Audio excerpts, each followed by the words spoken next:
kelompok 3, dalam mata kuliah Pendidikan Bahasa Indonesia akan memaparkan materi, yaitu pembelajaran bahasa Indonesia dalam lingkup karakter, yang mana meliputi jenis-jenis karakter abad 21 dan identifikasi pembelajaran karakter abad 21 pada kurikulum pembelajaran bahasa di sekolah dasar. Selamat menyaksikan.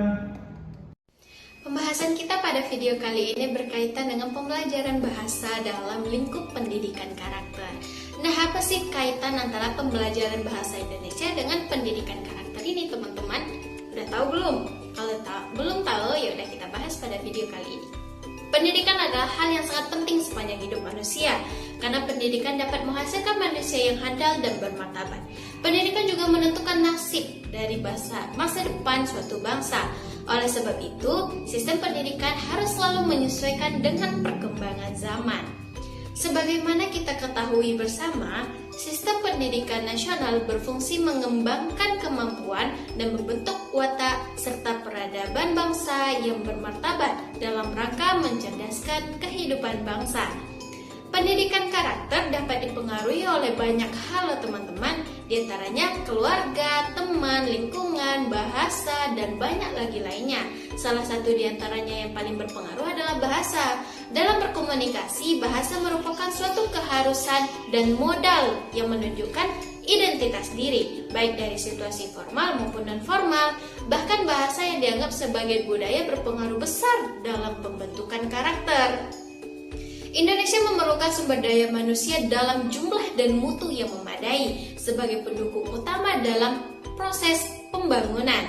Untuk memenuhi sumber daya manusia tersebut, pendidikan memiliki peran yang sangat penting. Hal ini sesuai dengan Undang-Undang Nomor 20 Tahun 2003 tentang Sistem Pendidikan Nasional pada pasal 3 yang menyebutkan bahwa pendidikan nasional berfungsi mengembangkan kemampuan dan membentuk karakter serta peradaban bangsa yang bermartabat dalam rangka mencerdaskan kehidupan bangsa. Pendidikan nasional bertujuan untuk berkembangnya potensi peserta didik agar menjadi manusia yang beriman dan bertakwa kepada Tuhan Yang Maha Esa, berakhlak mulia, sehat, berilmu, cakap, kreatif, mandiri, serta menjadi warga negara yang demokratis serta bertanggung jawab. Salah satunya untuk mendapatkan pendidikan dengan nilai-nilai mulia, berakhlak, kreatif, dan memiliki karakter sesuai budaya bangsa yang dapat diperoleh melalui penggunaan bahasa yang baik. Definisi pendidikan karakter dalam setting sekolah yaitu sebagai pembelajaran yang mengarahkan dan menguatkan dan mengembangkan perilaku anak secara utuh yang didasarkan pada suatu nilai tertentu yang dirujuk oleh sekolah. Definisi ini mengandung makna. 1. Pendidikan karakter merupakan pendidikan yang terintegrasi dalam pembelajaran yang terjadi pada semua mata pelajaran. Yang kedua, diarahkan pada penguatan dan pengembangan perilaku anak secara utuh. Asumsinya, anak merupakan organisme manusia yang memiliki potensi yang dikuatkan dan dikembangkan. Yang ketiga, penguatan dan pengembangan perilaku didasarkan oleh nilai yang dirujuk oleh sekolah atau lembaga. Penanaman nilai dalam suatu pendidikan harus diterapkan. Pentingnya pendidikan karakter yang memasukkan unsur penting seperti budi pekerti, pengetahuan, tindakan, dan kesemua itu dilakukan dengan tindakan kesadaran yang tinggi. Penanaman karakter sejak dini merupakan dampak besar bagi anak ke depannya loh. Bahasa Indonesia sangatlah penting untuk dipelajari karena bahasa Indonesia merupakan bahasa nasional yang menjadi identitas diri bangsa Indonesia. Pentingnya pendidikan karakter dalam pembelajaran bahasa Indonesia akan diintegrasikan dalam proses belajar mengajar. Pembelajaran dalam pendidikan karakter didefinisikan sebagai pembelajaran yang mengarahkan pada penguatan dan pengembangan perilaku anak secara utuh yang didasarkan atau dirujuk pada suatu nilai. Penguatan adalah upaya untuk melapisi suatu perilaku anak sehingga menjadi kuat. Pengembangan perilaku adalah proses adaptasi perilaku anak terjadi pada situasi atau kondisi baru yang dihadapkan berdasarkan pengalaman baru. Hubungan pendidikan karakter dengan pembelajaran bahasa Indonesia adalah mulai didengungkan oleh era Kemendikbud Muhammad Nur. Menurutnya, pendidikan di Indonesia ini mulai merupakan pembentukan karakter siswa. Atas dasar pemikiran itulah pendidikan saat ini harus menggunakan atau memuat pendidikan karakter. Kuesuma dalam artikelnya menyatakan tujuan pendidikan adalah untuk membentuk karakter yang terwujud dalam kesatuan esensial subjek dengan perilaku dan sikap yang hidup yang dimiliki. Karakter yang menjadi identitas yang mengatasnamakan pengalaman kontingen yang selalu berubah. Dari kematangan karakter inilah kualitas seseorang bisa diukur. Hubungan pendidikan karakter dengan pembelajaran bahasa Indonesia itu sangat penting. Hal ini dikarenakan antara keduanya memiliki keterkaitan satu sama lain. Di sisi lain, bahasa Indonesia memiliki peran yang sangat penting, yaitu bahasa memiliki fungsi alat komunikasi dalam berbagai konteks, baik komunikasi secara tulis maupun secara lisan. Hal ini dapat dilihat dari pemakaian bahasa dalam masyarakat akademik yang dapat difungsikan dalam penulisan karya ilmiah seperti ringkasan buku, makalah seminar, lokal karya, skripsi, dan banyak lain laginya. Semua karya tersebut sebagai wujud komunikasi tulis dalam dunia akademik. Demikian pula komunikasi lisan dapat diwujudkan oleh waktu sivitas akademik memberikan paparan seminar dan lain sebagainya. Tuturan-tuturan yang dikemukakan di atas memiliki konteks kalimat yang beragam. Menurut Kartomijoyo pada tahun 1993 bahwa konteks tuturan dapat dipilih menjadi beberapa konteks. Yang pertama yaitu konteks yang berhubungan dengan tempat dan waktu.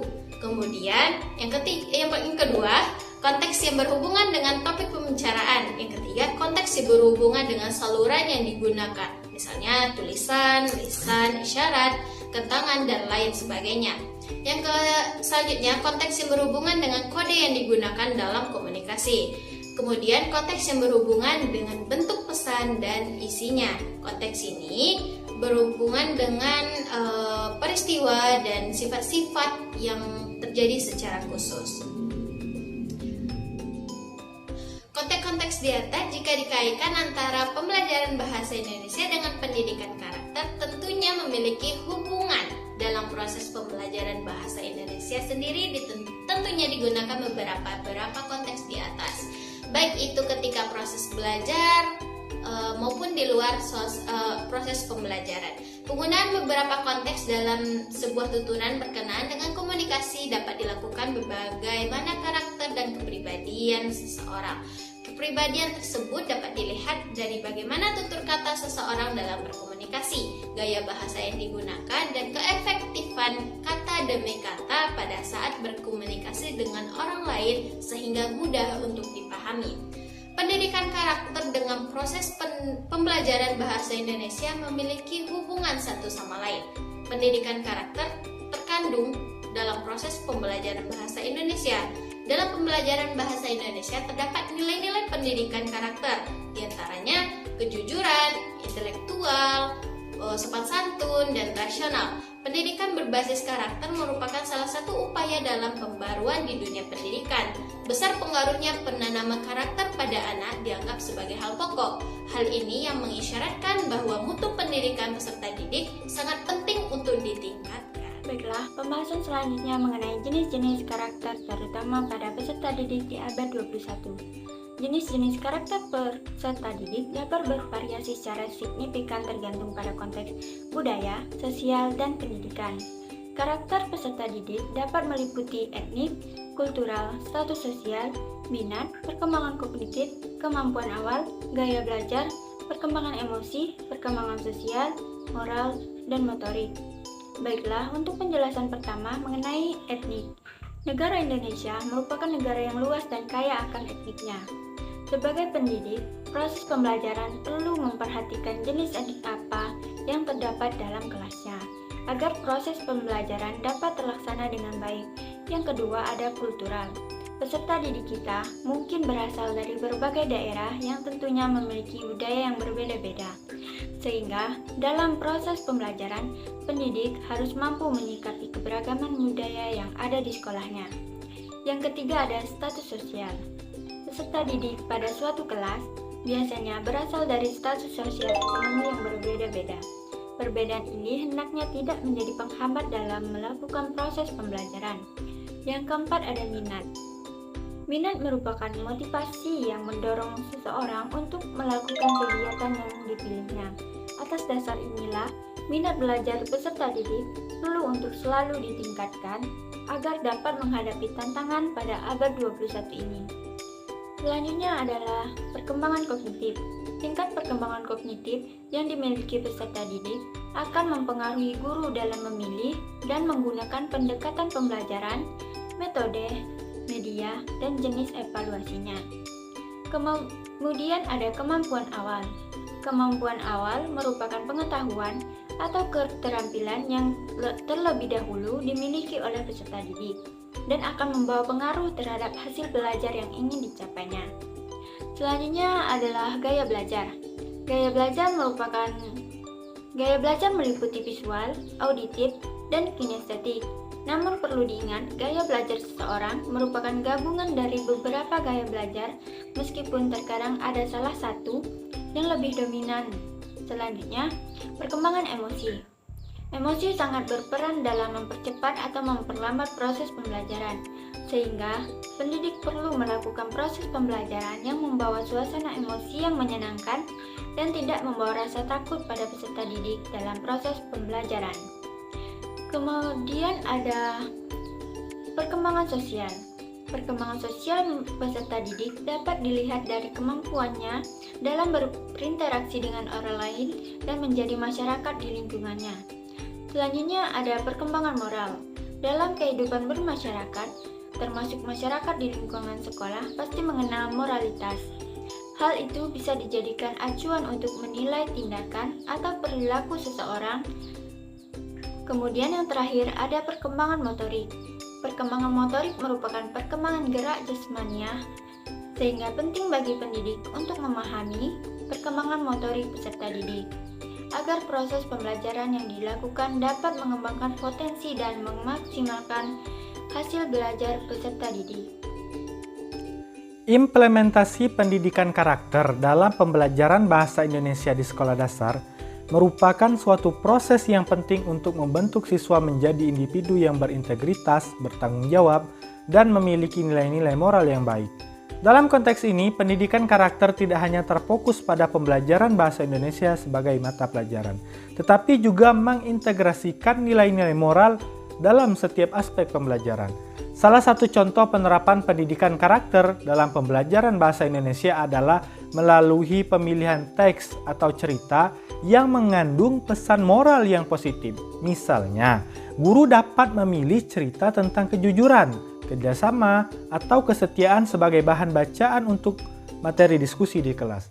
Setelah membaca cerita tersebut, guru dapat meminta siswa untuk merenungkan nilai-nilai moral yang terkandung di dalamnya dan bagaimana nilai-nilai tersebut dapat diterapkan dalam kehidupan sehari-hari mereka. Contoh penerapan lainnya adalah dengan mendorong siswa untuk berpartisipasi dalam diskusi atau debat mengenai isu-isu moral atau etika yang muncul dalam cerita atau teks yang mereka pelajari. Misalnya, setelah membaca sebuah cerita tentang pengorbanan, guru dapat mengadakan diskusi kelompok di mana siswa diminta untuk membahas apakah mereka setuju atau tidak dengan tindakan yang diambil oleh tokoh dalam cerita tersebut. Selain itu, pembelajaran bahasa Indonesia juga dapat menjadi sarana untuk mengembangkan keterampilan sosial dan emosional siswa. Contohnya, guru dapat memberikan tugas menulis surat kepada tokoh dalam cerita atau membuat dialog antar tokoh-tokoh cerita yang memperlihatkan nilai-nilai komunikasi yang efektif dan empati.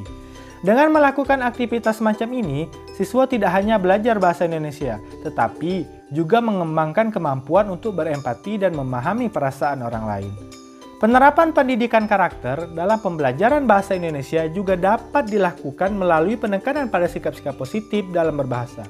Misalnya, guru dapat menekankan pentingnya menggunakan bahasa yang sopan dan menghormati dalam berkomunikasi, baik secara lisan maupun secara tulisan. Guru juga dapat memberikan contoh-contoh situasi di mana penggunaan bahasa yang sopan dan menghormati sangat diperlukan, seperti dalam menyampaikan pendapat atau memberikan umpan balik kepada teman sekelas. Selain itu, pembelajaran bahasa Indonesia juga dapat menjadi sarana untuk memperkenalkan siswa pada berbagai nilai budaya dan etika yang berlaku dalam masyarakat.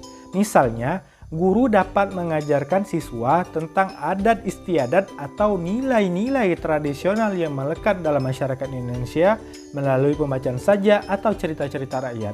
Dengan demikian, siswa tidak hanya belajar bahasa Indonesia, tetapi juga memahami dan menghargai keberagaman budaya yang ada di Indonesia. Dengan mengintegrasikan nilai-nilai moral dan etika dalam pembelajaran bahasa Indonesia, diharapkan siswa dapat mengembangkan karakter yang baik dan menjadi individu yang kontribusi positif dalam masyarakat. Selain itu, penerapan pendidikan karakter dalam pembelajaran bahasa Indonesia juga dapat membantu siswa untuk mengembangkan keterampilan berpikir kritis, empati, dan toleransi, yang mana ini sangat diperlukan dalam menghadapi kompleksitas dunia modern.